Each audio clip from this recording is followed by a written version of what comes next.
3, 2, 1, begin! Good evening, my fellow Americans. At the dawn of this new year, the year 2037, it is my duty and my honor to report to you that the state of the Union is strong.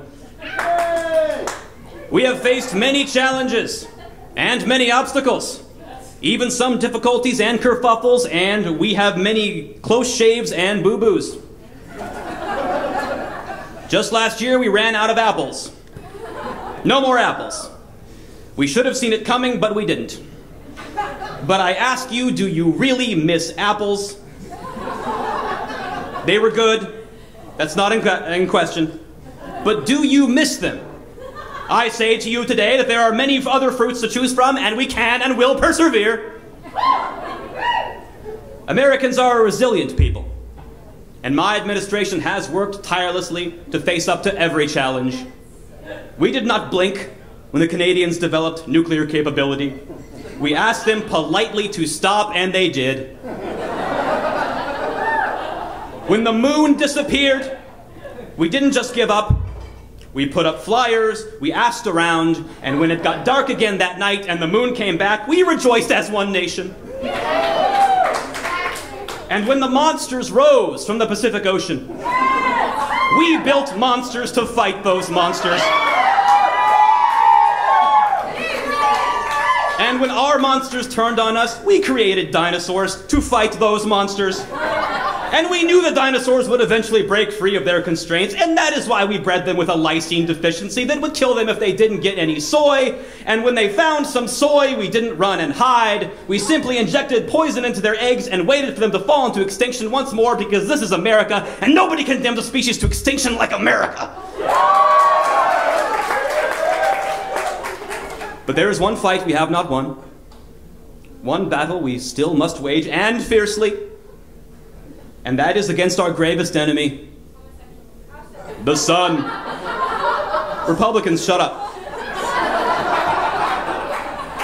The sun, once worshipped as a giver of life, we now know its potential for destruction and malice.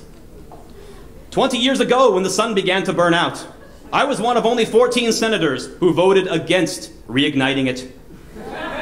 But reignite it we did, and now it is twice as hot, 3 times as bright, and not even a little bit grateful. Incidents of melanoma have increased 40% every year for over a generation. I tell you tonight, there is one surefire way to halt this epidemic, and we must pursue it with vigor. Sunblock. If every American wore sunblock on a daily basis, the greatest health crisis in a generation could be permanently thwarted. We would no longer have to remain indoors like hermits, sitting in front of computer screens. We could go outside and use our computers there.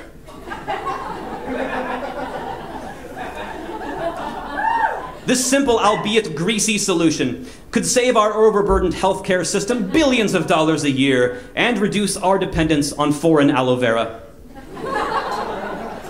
It would be the greatest national health triumph since Jonas Salk's polio vaccine, the electronic cigarette, or the AIDS-curing Hot Pocket. Yes, it can be uncomfortable, but the right thing often is. We are going into full-scale production not seen since the Second World War. Neutrogena, Banana Boat, Bullfrog, and Aveeno, we will need them all. And to those who say the copper-tone girl with the dog pulling down her bathing suit contributes to rape culture, I ask you, where is your sense of humor? And don't pretend like you're not aroused. I am also announcing the formation of a blue ribbon committee dedicated to the dispersal of sunblock to every American home. But this isn't a problem that will be solved overnight. Many questions need to be answered. Should it be 15 SPF? 30? 45? Paraben-free? Should it smell like strawberries? Who wouldn't want to smell like a strawberry? I say to you, no one. There are important decisions to be made, and we must face all challenges head on. This is a very personal issue to me. My son Robert, a veteran of both the Clone Wars and the tranny uprising, was seriously sun damaged when his company was caught in an ambush with no shelter or sunblock. I barely recognized him when he came home.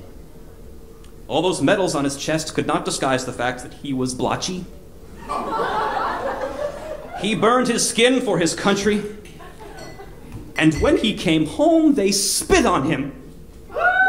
The thanks of a grateful nation indeed. He'll never get rid of those freckles. And that, ladies and gentlemen, is why I fight. My critics would say I'm not up to the task.